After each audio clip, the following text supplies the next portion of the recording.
25 दिसंबर 1991 को Soviet union का सुर्ख झंडा आखिरी बार क्रेमलिन से उतारा गया। बाकी दुनिया के लिए ये एक सियासी जवाल लग रहा था। ये जमहूरियत की जीत या कम्युनिज्म की शिकस्त लग रही थी। लेकिन अगर आप वजारत खजाना के अंदर हिसाब किताब की किताबों को देखते तो आपको एक मुख्तलिफ कहानी नजर आती। सोवियत यूनियन किसी नजरिए की वजह से नहीं मरा, ये किसी इनकलाब की वजह से नहीं मरा। ये इसलिए मरा क्योंकि इसके पास पैसे खत्म हो गए थे। ये इंसानी तारीख के सबसे बड़े दिवालियापन की कहानी है। ये एक ऐसी सुपर पावर की कहानी है जिसके पास 40,000 एटमी हथियार थे, लेकिन वो रोटी खरीदने की हिम्मत नहीं रखती थी। ये एक सबक है कि क्या होता है जब एक कौम किसी एक चीज की आदी हो जाती है, और तब क्या होता है जब बेचने वाला आखिरकार आपका सामान रोक देता है। ये समझने के लिए कि एक सुपर पावर कैसे गरीब होती है, हमें उस वक्त में वापस जाना होगा जब उन्हें लगा कि वो अमीर थे। साल 1965 था। मगरबी साइबेरिया के बंजर इलाकों में सोवियत जमीन के माहिरीन ने एक ऐसी तलाश की जिसने 20वीं सदी की किस्मत बदल दी। उन्हें तेल मिला, खास तौर पर स्मोटलॉर फील्ड। ये सिर्फ तेल का एक कुआं नहीं था, बल्कि काले सोने का एक समंदर था। इस वक्त ये एक मोजज़ा लग रहा था। सोवियत मईशत पहले ही सुस्त पड़ रही थी। कम्युनिस्ट निजाम जरूरत की चीजें बनाने में मुश्किल महसूस कर रहा था, लेकिन अचानक उन्हें अब अच्छी गाड़ियां या टेलीविजन बनाने की जरूरत नहीं रही। उन्हें बस जमीन में सुराख करने की जरूरत थी।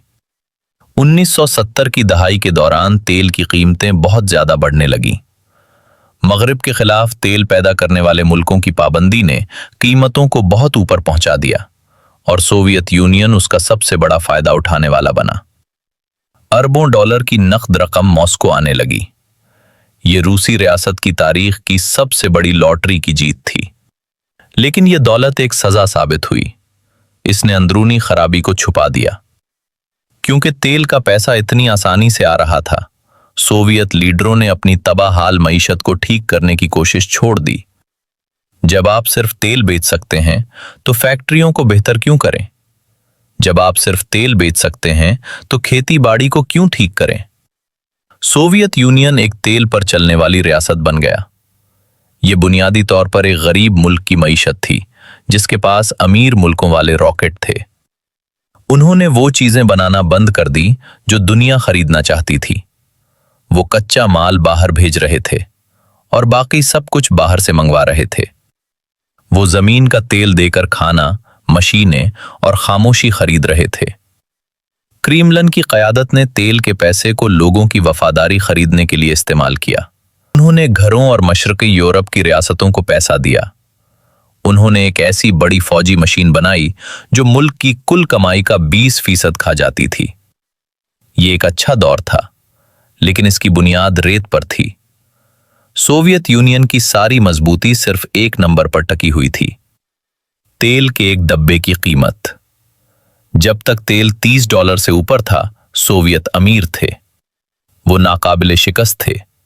वो अफगानिस्तान पर हमला कर सकते थे, यूरोप को धमका सकते थे और अमरीकियों के साथ खला की दौड़ लगा सकते थे। लेकिन 1980 की दहाई के शुरू में हिसाब किताब बदलने लगा। अमेरिका और सऊदी अरब नजर रखे हुए थे। उन्हें एहसास हुआ कि सोवियत रीच असल में एक नशा ही है, और उसका नशा तेल की ऊंची कीमतें हैं। मंडियों में एक तूफान जमा हो रहा था। तेल की मांग गिर रही थी क्योंकि मगरिब बिजली और ईंधन बचाने के तरीके सीख रहा था। इसी वक्त शुमाली समंदर और अलास्का से तेल की नई सप्लाई आ गई। कीमतें गिरने लगीं और फिर सोवियत खेती बाड़ी का शोबा तबाह हो गया। ये कहानी का वो हिस्सा है जिसे अक्सर भुला दिया जाता है। सोवियत यूनियन, जिसके पास यूक्रेन में दुनिया की सबसे अच्छी जमीन थी, अपना पेट नहीं भर सकता था। खेती बाड़ी का सरकारी निजाम इतना बेकार था कि आधे आलू दुकान तक पहुंचने से पहले ही खेतों में सड़ जाते। इसलिए सुपर पावर को अनाज खरीदना पड़ा, लाखों टन। और वो ये किससे खरीद रहे थे? वो ये अपने जानी दुश्मन अमेरिका से खरीद रहे थे। 1980 की दहाई के शुरू तक सोवियत यूनियन अपनी गैर मुल्की कमाई का तकरीबन आधा हिस्सा सिर्फ अपने लोगों को खिलाने के लिए अनाज मंगवाने पर खर्च कर रहा था। वो मगरिब को तेल बेच रहे थे ताकि मगरिब से गंदुम खरीद सकें।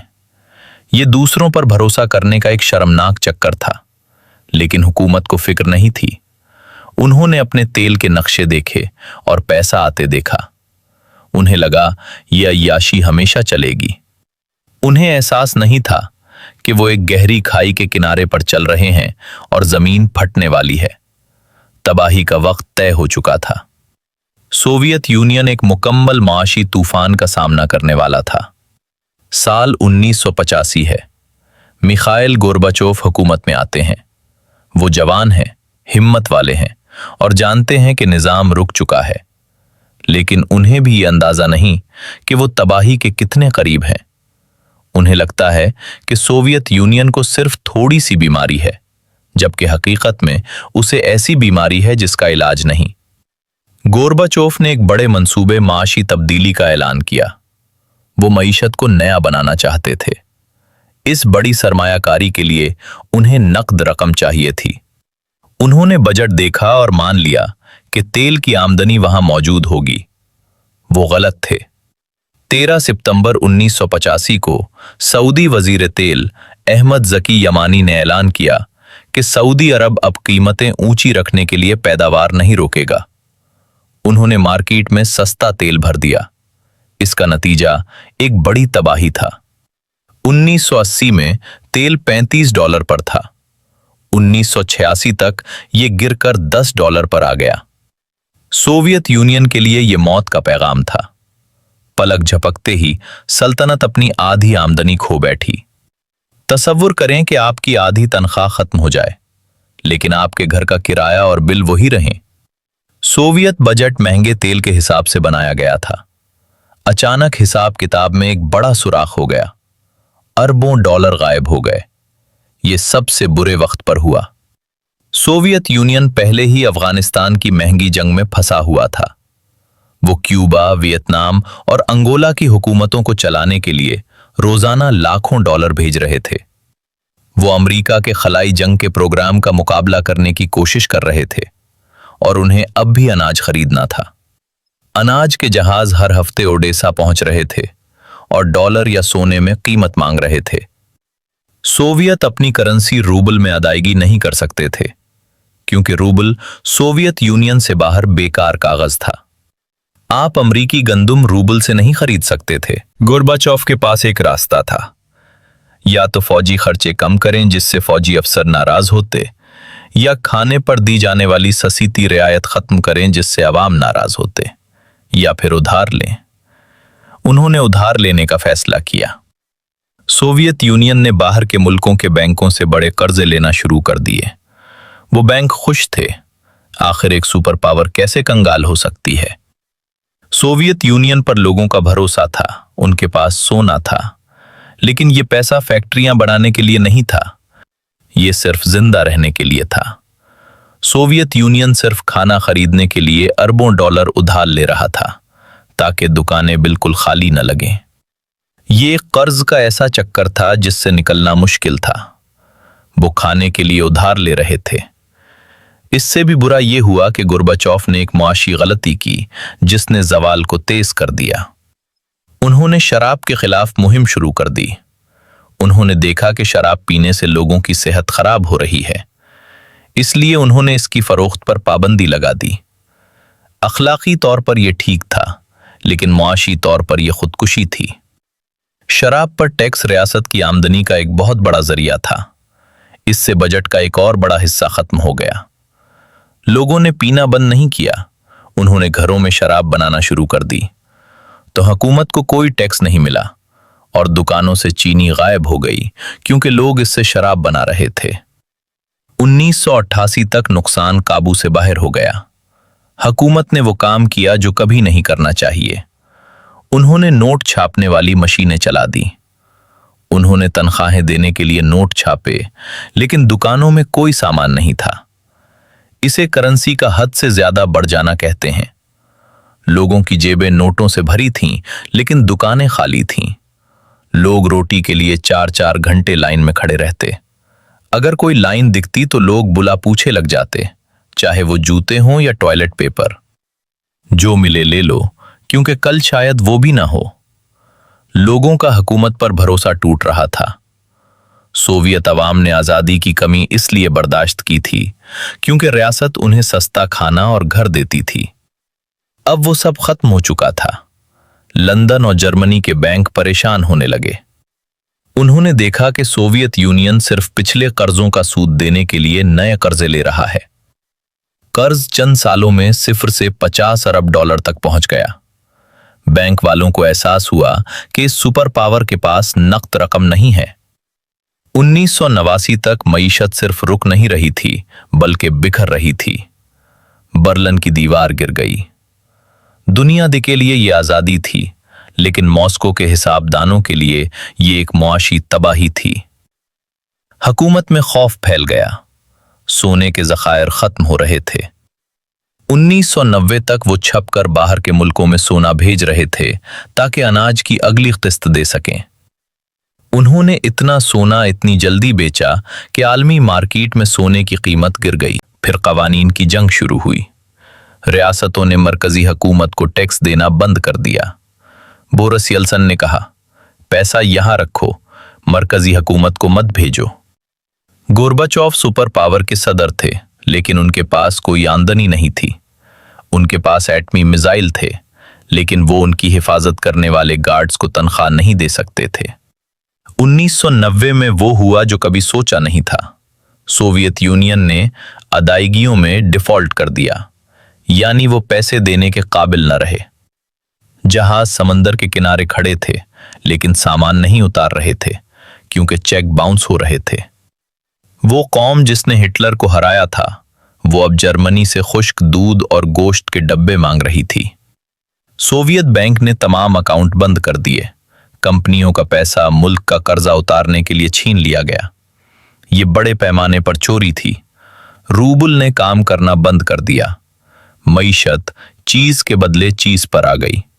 फैक्ट्रियां तनख्वाह में टायर या शीशे के ग्लास देने लगी। ब्लैक मार्केट ही असल मार्केट बन गई। टैक्सी चलाने वाले नए अमीर बन गए क्योंकि उनके पास बाहर के मुल्कों की करेंसी होती थी, जबकि बड़े पढ़े लिखे लोग गरीब हो गए। अगस्त 1991 में कुछ सख्त गिर लोगों ने गोर्बाचोव के खिलाफ बगावत की कोशिश की।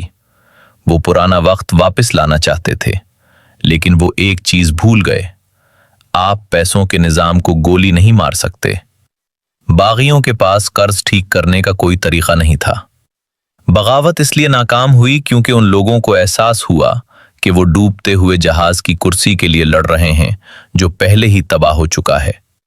जब गोर्बाचोव वापस आए तो उनके पास कोई ताकत नहीं थी। बाहर के बैंक डर गए थे कि $70 अरब का कर्जा कौन देगा अगर मुल्क टूट गया। 1991 के आखिरी महीनों में सोवियत यूनियन सिर्फ कागज पर था। तनख्वाहों के लिए पैसे नहीं थे। शदीद महंगाई आ चुकी थी।